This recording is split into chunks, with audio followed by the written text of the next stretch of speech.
The afternoon sunlight glinted off the massive, glass-paned doors of the downtown bank, turning them into mirrors that seemed to reflect the restlessness of the people waiting in line.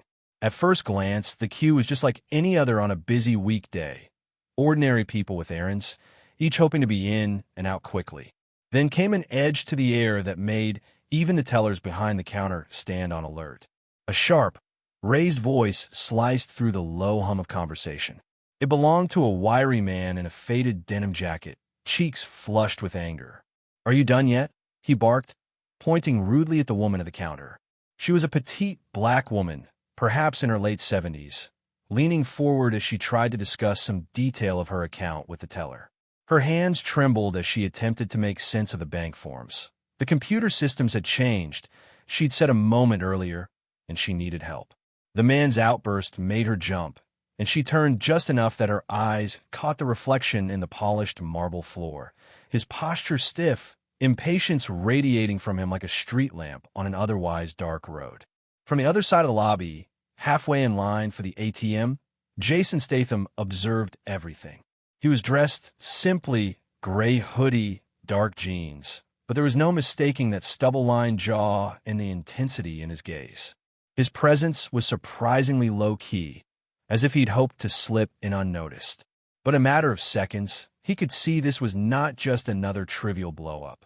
Something about the older woman's clear discomfort and the man's simmering rage signaled that the bank was on the verge of a bigger scene.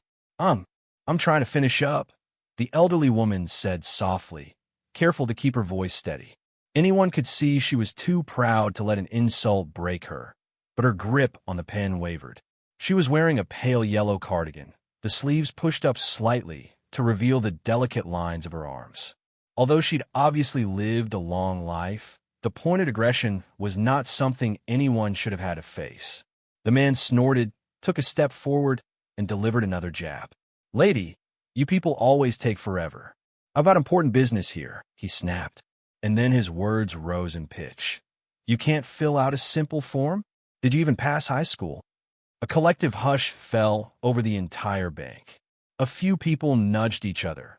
A taller gentleman in the back seemed to step forward, ready to intervene, but then hesitated. Perhaps this was none of his business, or maybe there was a momentary fear of escalating the situation. Nobody wanted to be the one to dive in a conflict. Jason, though, was already quietly crossing the distance between the ATM line and the main area. His stride wasn't rushed or frantic. In fact, he seemed almost calm, like a man who had dealt with plenty of intense situations before. But behind that measured pace, there was something in his eyes. A flicker of indignation, or maybe righteous anger, the kind that demands justice. The insulted woman. Her name was Martha Bernice Armstrong, though most people in her neighborhood just called her Ms. Armstrong, carefully turned her head to face her attacker. She was no stranger to rudeness. Born in the late 1940s, she'd endured plenty of disrespect throughout her life. But age had bestowed upon her a quiet dignity that often took people by surprise. She lifted her chin and tried to form a reply. Before she could speak, though, the man went on another tirade, his words dripping with hostility that carried an undercurrent of bigotry. His voice wasn't loud, but it was callous enough to twist the expressions on the faces of the bystanders. Everyone seemed frozen, uncertain. Then, from behind, Ms. Armstrong felt a reassuring hand rest gently on her shoulder. "Ma'am," a soft-spoken voice said, "you don't have to rush on his account. Take your time." She turned to see who it was, and her gaze locked with that of a man she recognized, Jason Statham. Of course, it was surprising to see a famous face in a local bank.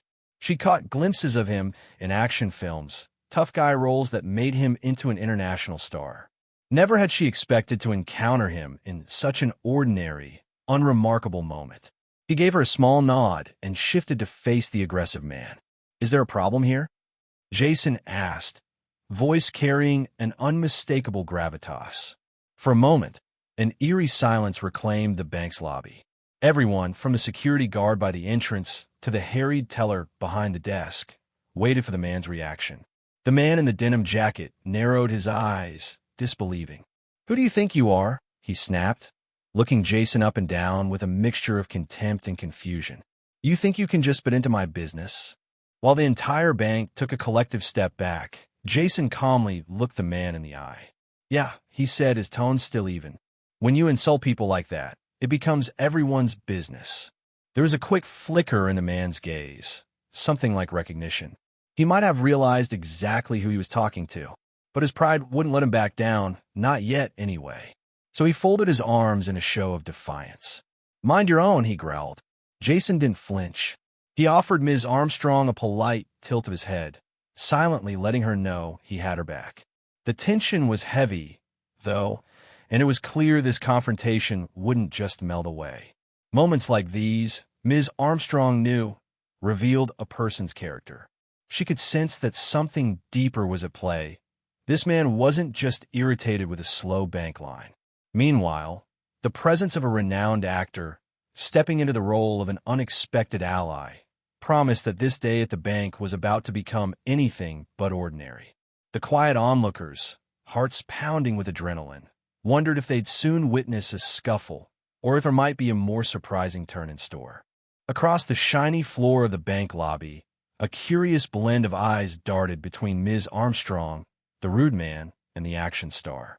One could almost taste the electric charge in the air.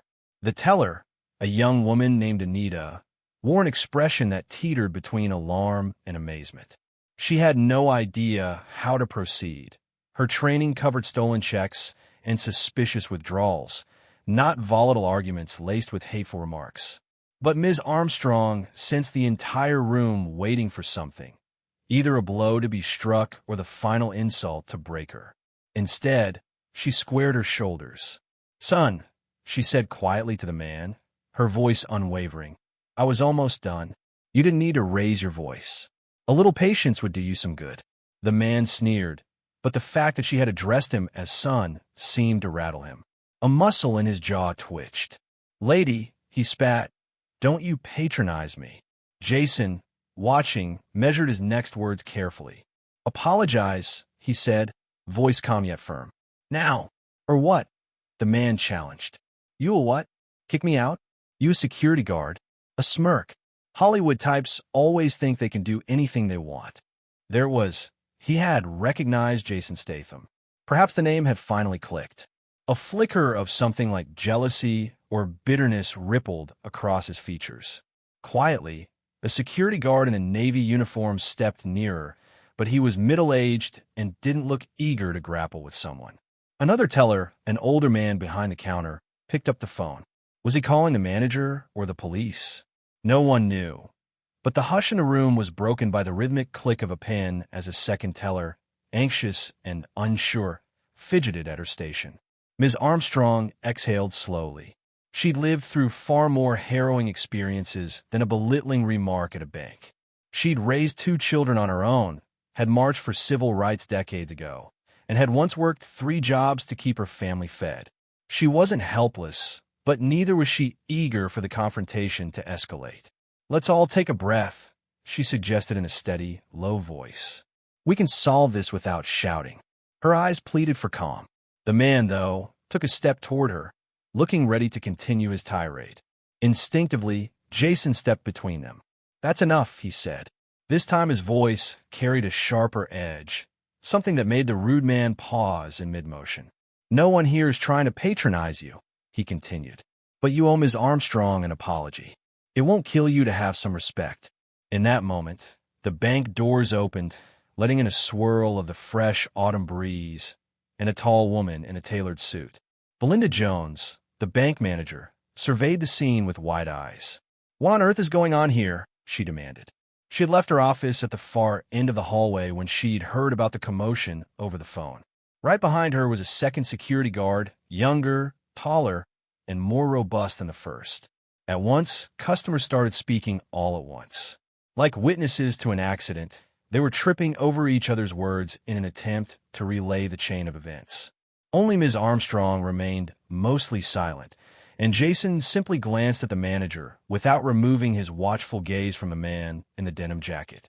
"Sir," the bank manager said, addressing the man firmly, "we have zero tolerance for harassment in this establishment." If you can't calm down, we'll have to escort you out. Oh, so now you're throwing me out? The man let out a humorless laugh. Because I'm sick of waiting in line? Because I dare to complain about the holdup? Belinda folded her arms, exuding managerial authority. No, she said plainly. Because you used hateful language and are disturbing our customers. I'm asking you politely to either apologize and settle down, or leave. A hush fell again. The man's gaze flicked to Jason, then Ms. Armstrong, then to the looming security guard. Uncertainty gnawed at him. An apology might defuse the situation, but it would feel like a personal defeat. He had a temper, sure, but something else was behind that seething fury. Ms. Armstrong saw the anguish in his eyes, even though she didn't know his story. Then, in a moment that defied the anxious atmosphere, Ms. Armstrong quietly spoke up. "Let him speak," she said. Her voice was calm, eyes still gentle. "Something's bothering you, isn't it, young man?" "Bothering me? Don't psychoanalyze me," he snapped, trying to keep his composure. Yet a flicker of vulnerability crossed his features. Maybe it was the maternal tone in her question. Maybe he was just overwhelmed by the pressure of so many eyes on him. Jason caught the shift, too. He didn't relax his stance. He still stood protectively near Ms. Armstrong, but his eyes softened slightly. He knew that sometimes, behind every apparently irrational burst of anger, there might be a deeper pain. And while he wasn't exactly a therapist, life had taught him that not all fights needed fists to end. "Look," Jason said quietly, "whatever's going on, taking it out on an elderly woman isn't right. We all get frustrated, but it doesn't give you license to insult someone." The younger security guard stepped forward with measured steps, expecting to physically remove the man if necessary. The tension peaked. Then, without warning, the man's shoulders slumped just a fraction. The vivid anger in his eyes dulled.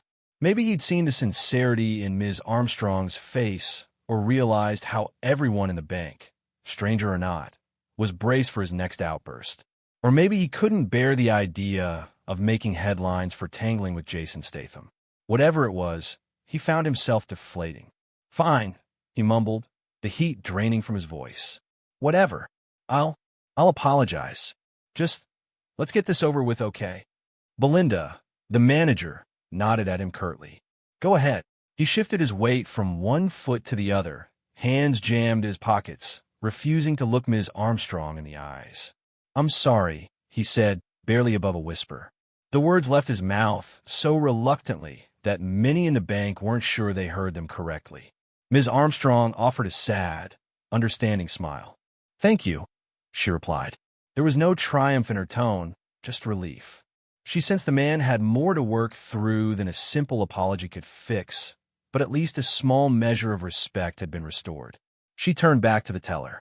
"I'm almost finished." Jason stepped back slowly, studying the man for another moment before nodding to the manager. He wasn't entirely convinced the man's remorse was genuine, but for now, it seemed enough to calm the waters. As Ms. Armstrong resumed her business at the counter, the onlookers gradually returned to their own tasks. A few lingering gazes betrayed the same unspoken question. Was this resolved, or was it only a temporary ceasefire? In the hush that followed, Ms. Armstrong tried her best to refocus on the forms in front of her. The young teller, Anita, guided her gently. "Just sign here, and then once more at the bottom." Ms. Armstrong's signature was neat, the cursive letters looped in a style she'd learned decades ago. Yet her mind felt scattered. She was grateful for Jason's intervention, but she also wondered if she could have handled it alone.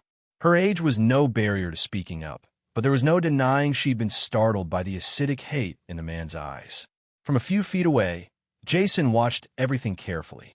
He always believed in stepping up for those who were vulnerable, but rarely did such a chance present itself while running an errand as mundane as a trip to the bank. His life was usually swirling with film scripts, press interviews, and Hollywood obligations.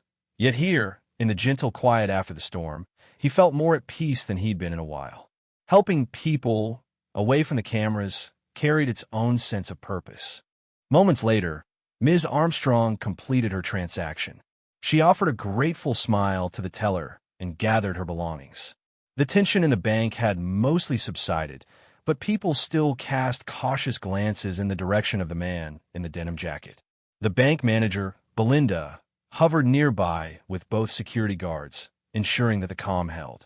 The man, with an air of forced nonchalance, drifted to another teller's window. Though his posture was defensive, he no longer raised his voice. He occasionally shot uncomfortable looks at Ms. Armstrong's back.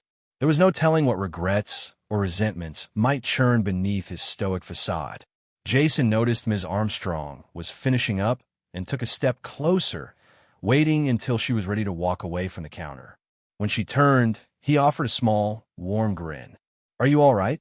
he asked, voice lowered so as not to invite further spectacle. She nodded.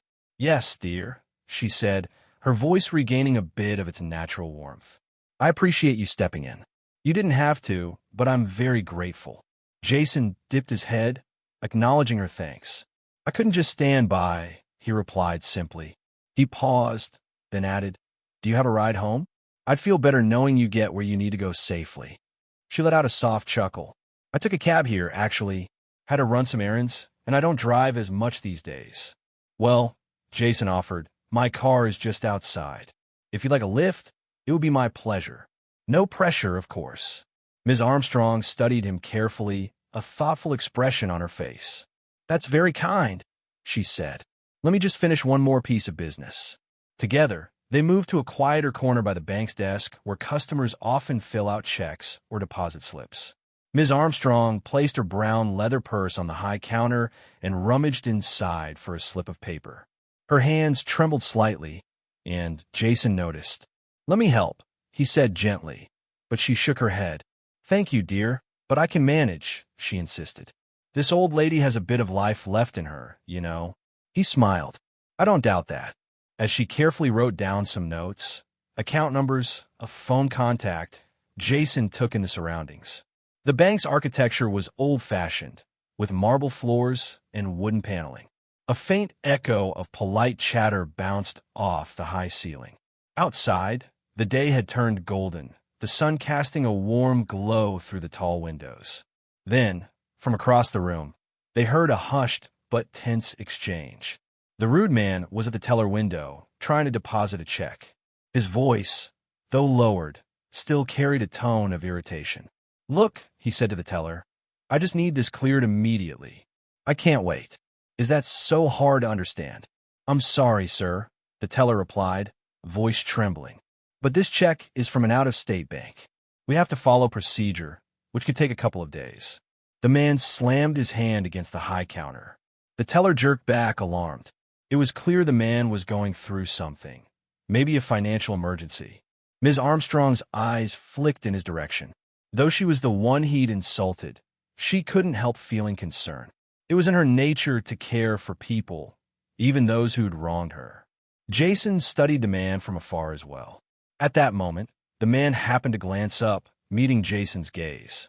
Embarrassment and residual anger flared in his eyes, but there was also a hint of desperation.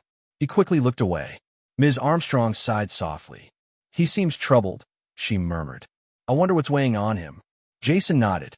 "Hard to say. People deal with stress differently." He paused, then added, "Still doesn't excuse how he treated you." She placed a gentle hand on his forearm. "True, but sometimes the kindest thing we can do is show compassion when it's not asked for. Not to let him off the hook," she clarified, "but to remind him, and ourselves, that hate doesn't solve anything." Jason's eyes lit with respect. "I like your perspective, Ms. Armstrong." She smiled. "I've lived long enough to learn a little something." They turned back to the slip of paper, finalizing her notes. Then, to the relief of the bank staff, the man in the denim jacket stepped away from the teller, apparently done with his transaction. He mumbled something under his breath, maybe a half-hearted thanks or a string of curses. No one could be sure. As Ms. Armstrong and Jason prepared to leave, the bank manager approached them. "Ma'am, sir," Belinda said, her posture still a bit rigid from the earlier tension. "I just wanted to check in and make sure you're all right." Ms. Armstrong tilted her head kindly. "We're fine, thank you. You all handled the situation professionally." She offered Belinda a reassuring smile. Belinda nodded, a bit relieved. I'm sorry for the trouble. If you need anything, please don't hesitate to let us know. Jason gave a quick nod. Thank you. I think we're good. Outside, the afternoon sun was a welcome sight after the charged atmosphere in the bank. The city street bustled with life, cars whizzing by, pedestrians chatting or hurrying off to their destinations. Ms. Armstrong took in the fresh air with a slow inhale, as though cleansing herself of the negative energy she'd just experienced. Jason guided her gently by the elbow, ensuring she wasn't jostled by the foot traffic. They found his car parked around the corner. It was a sleek black sedan, not the flashy sports car one might expect from an action star. Jason opened the passenger door for her. Watch your step. She settled in, carefully smoothing her skirt. A sense of quiet relief wrapped around them both as Jason started the engine. I just need your address, he said gently. I'll drop you off wherever you like. Ms. Armstrong told him, and the car pulled away from the curb. They merged into the steady flow of afternoon traffic, the bank's imposing facade receding behind them. As they glided past the row of shops and onto a more residential street, Ms. Armstrong couldn't help but reflect on the day's events. Though the confrontation was unsettling, she was thankful someone had the decency to stand up for her. After a few minutes, she ventured, I know I said it before, but let me say it again. Thank you. You're a fine gentleman, Mr. Statham. Jason chuckled softly. Oh, you can call me Jason, he insisted. And trust me, I'm no saint. But I was raised to respect my elders, and, well, I can't stand people who prey on those they see as vulnerable. He paused. Are you sure you're okay? That man's words were harsh. She nodded. It stung, no doubt. But I've heard worse in my time. Still, as I've grown older, I realized the best way to deal with such ugliness is to meet it with a steady heart. I was glad for your help, but I also recognize that man's struggles. Doesn't make him right, of course, but sometimes I wonder if that anger is just a call for help. Jason mulled over her words. You're very gracious, Ms. Armstrong. More gracious than most people I've met. A soft laugh escaped her lips. You can thank decades of prayer and late-night soul-searching for that, she said. Then, after a short pause, I hope that man finds some peace. They both let her words linger in the car. Neither realized that their day was far from over. They had no idea that a simple ride home was about to spin into something far more unexpected, an opportunity for deeper understanding and second chances. The drive to Ms. Armstrong's house was supposed to be straightforward, but as Jason maneuvered through the streets, a series of sirens cut through the early evening air. Police cruisers darted past, lights flashing.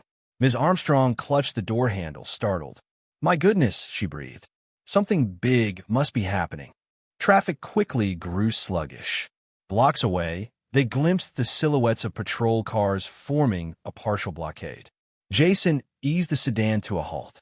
Looks like we'll have to reroute, he murmured, checking the navigation on his phone. Hold on. With some careful steering, he managed to find a side street that skirted around the police presence. At last, they emerged onto a calmer road lined with small, single-story homes. Ms. Armstrong's place was near the end of the block, a white bungalow with a neat front garden, adorned with rose bushes and a weathered rocking chair on the porch. She sighed contentedly as they pulled into the driveway. Home sweet home, she remarked. Jason turned off the engine. Would you like me to help you inside? He offered. I can carry any groceries, or... Before Ms. Armstrong could respond, a horn beeped from the street. They both looked over to see an old pickup truck trundling toward the curb. Inside sat a familiar face, the man from the bank, in his denim jacket, looking frayed around the edges. A swirl of questions flooded Jason's mind. How had he ended up here, on Ms. Armstrong's street? Could it be a coincidence? She blinked in surprise. That's him, she whispered, voice a mix of concern and confusion. Should we? Jason was already stepping out of the car, protective instincts on high alert. Stay in the vehicle for a moment, he said gently. Let me see what he wants. The man pulled the truck to a stop near the curb. His window was rolled down, and his knuckles were white against the steering wheel. Jason approached slowly, maintaining a safe distance. You lost? He asked, keeping his tone even. The man shook his head. There was none of the earlier hostility in his voice, just a weary resignation. I guess I followed you, he admitted. He swallowed hard. Not to start anything. I saw you leave the bank with the lady. She forgot something. He held up a small leather wallet, battered but intact. From the passenger seat of the truck, a slip of paper poked out, revealing Ms. Armstrong's medical insurance card. It must have fallen out of her purse, or she'd dropped it in the confusion of the bank. Jason's tension eased fractionally. Ms. Armstrong's wallet? He echoed, astonished. Why didn't you just bring it to the bank's lost and found? The man hesitated. Well, I was upset at myself. He paused, clearly struggling with words. Look, I know I acted like a jerk in there. The second I saw this left behind on the floor, I don't know. I felt I owed her. In that moment, Ms. Armstrong emerged slowly from the passenger side of Jason's car, her eyes wide with surprise. She recognized the wallet immediately. Oh, Lord, I didn't even know I'd misplaced that, she said, pressing a hand to her chest. A gentle wave of relief washed over her face. Thank you. The man extended it through the open window. She walked over, took it with a trembling hand, and looked him in the eye. For a moment, no one spoke. Finally, Ms. Armstrong broke the silence. I appreciate this, young man. That was very honest of you. He exhaled sharply, as if releasing a week's worth of pent-up anxiety. Look, I'm sorry for what I said, he mumbled, glancing down at his calloused hands. I've been going through a hard time. I lost my job last month. My wife's medical bills are piling up. I went to the bank today, hoping the check would clear immediately so I could buy her medicine. But they told me it'd take days, and I lost it. Ms. Armstrong and Jason exchanged glances. Compassion flickered in Ms. Armstrong's soft eyes. I'm sorry to hear about your wife, she said quietly. She inched closer to the truck door, concerned yet gentle. I truly hope she recovers. He nodded, a glint of moisture in his eyes. She needs surgery, he said, voice tight. It's all so expensive. I shouldn't have taken it out on you, ma'am. None of this is your fault. Jason, who'd initially been bracing for trouble, felt his guard lowering. Ms. Armstrong, with that same motherly warmth, reached out and rested a hand on the man's arm where it lay on the windowsill. We all have moments when we're not at our best, she said softly. But you recognized your mistake and did the right thing by returning my wallet. That counts for something. The man swallowed. I appreciate that. And, well, seeing you stand up for her, he added to Jason, eyes flickering upward, it made me realize how out of line I was. Jason acknowledged the words with a slow nod. Everyone has a story, he said quietly. I'm sorry about your hardships. Is there anything that might help beyond the bank clearing the check? The man shrugged helplessly. Just time, I guess, and a bit of grace. Ms. Armstrong gazed at the battered truck. It looked old, battered not just by time, but by financial struggle. She recognized the desperation that so often accompanies sudden unemployment or catastrophic medical expenses. She took a moment to think, then spoke. If you ever need a recommendation for places that help with medical bills or free consultations, there's a community outreach center near the church I attend. They have resources. She fished inside her purse, found a small notepad, and scribbled an address. They might not fix everything, but they can guide you. The man accepted the scrap of paper, eyes uncertain yet hopeful. Thank you. I appreciate that. I didn't expect this kind of kindness after how I acted. Ms. Armstrong brushed it off with a gentle smile. We all stumble sometimes. Another brief silence. Then the man mustered a thin smile. I'll let you be now. I just wanted to return that. He turned the key in the ignition, and the truck rumbled. Again, I'm sorry. He cast a final glance at Ms. Armstrong, then nodded respectfully at Jason. Take care, Jason said quietly, stepping back from the vehicle. Ms. Armstrong added, I'll be praying for your wife. With a brief wave, the man pulled away from the curb and headed down the street. Ms. Armstrong and Jason remained there for a moment, watching as the truck's taillights faded into the distance. A potent hush settled over the neighborhood, punctuated only by the rustling leaves and the distant hum of traffic. Finally, Ms. Armstrong sighed, hugging her wallet close. I guess we never know another person's burdens until we take the time to listen, she said softly. I'm grateful he returned this. I have some important documents in here. Jason nodded, a sense of introspection settling in. It's remarkable how a bad situation can sometimes turn into a moment of understanding. They walked to her front door. Ms. Armstrong unlocked it, and as they stepped inside, the comforting smell of lavender potpourri filled the air. A photo of her grandchildren adorned a nearby console table. Jason watched her move with careful grace, noticing the gentleness in every gesture. "Let me make you some tea," she offered, setting her purse on a small kitchen table. Her eyes sparkled with gratitude and the desire to extend hospitality. "It's the least I can do for all the help you gave me." Jason, who rarely had time to sit and savor a quiet cup of tea, found himself gladly accepting. "That'd be lovely," he said, not a trace of movie star aloofness in his tone. As the kettle heated on the stove, Ms. Armstrong hummed an old gospel tune. The day's drama was finally settling into memory.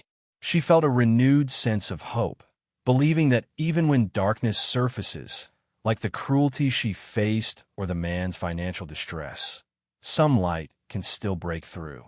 And in a small bungalow on a quiet street, two unlikely companions, an elderly woman and a world-famous actor, prepared to share a moment of genuine human connection over steaming cups of tea. The end.